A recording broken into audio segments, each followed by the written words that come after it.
దాదాపు జరిగి 10 రోజులు అవుతుంది. బహుశా నేను తెల్లవారే విలేకరుల మిత్రులు అడిగినప్పుడు నేను కూడా చెప్పినట్టున్నాను కొన్ని విషయాలు.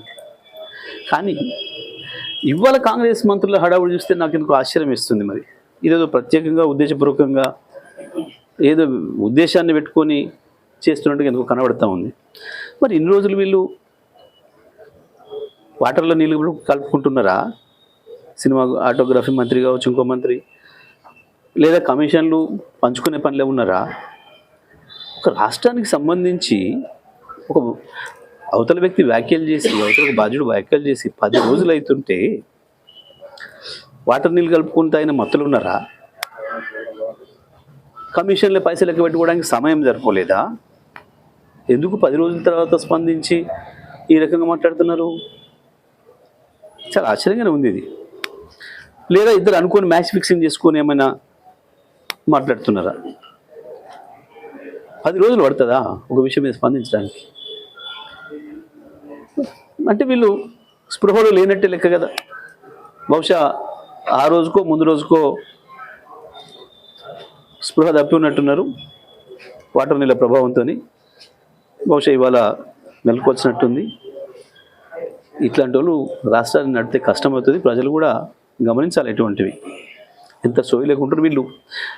గోదావరి నీళ్ళ విషయం వచ్చినప్పుడు, బనకచెర్ల విషయం వచ్చినప్పుడు అదే పద్ధతుల్లో మేము స్పందించిన తర్వాత గవాల లేచి మాట్లాడినారు. కృష్ణ నీళ్ళ కేసులు వచ్చినాడు, మొత్తమే కేంద్రం చేతుల్లోకి పెత్తనం తీసుకుంటుంది కృష్ణ నీళ్ళ పైన అన్ననాడు.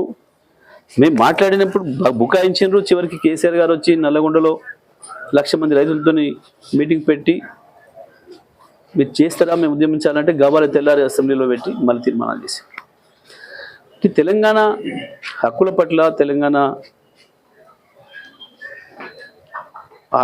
ఆశల పట్ల, తెలంగాణ ఆకాంక్షల పట్ల వీళ్ళకి ఏమాత్రం సోయి లేదు, బాధ్యత లేదు ఇవాళ ఉన్న ప్రభుత్వానికి. కేవలం కమిషన్ల దందా కొరకు, ప్రభుత్వాన్ని ప్లాట్ల దందా కొరకు వాడుతున్నారు.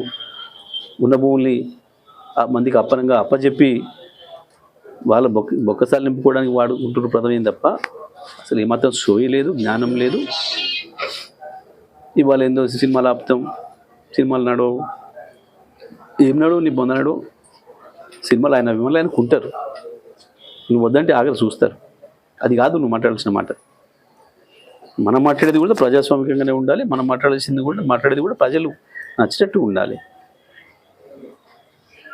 కేవలం సెన్సేషన్ కొరకు, కొద్దిమంది వినోదాన్ని కలిగించడం కొరకు, ఛానళ్ళలో కాసేపు టైంపాస్ చేయడం కొరకు మాట్లాడే ఈ బాధ్యత లేని మంత్రులు ఉంటే ఇట్లనే ఉంటుంది ప్రాంతం పరిస్థితి. నేను చెప్పేది పవన్ కళ్యాణ్ గారికి సలహా ఇచ్చేది ఉపసంహరించుకున్నామని చెప్తే మంచిది సార్.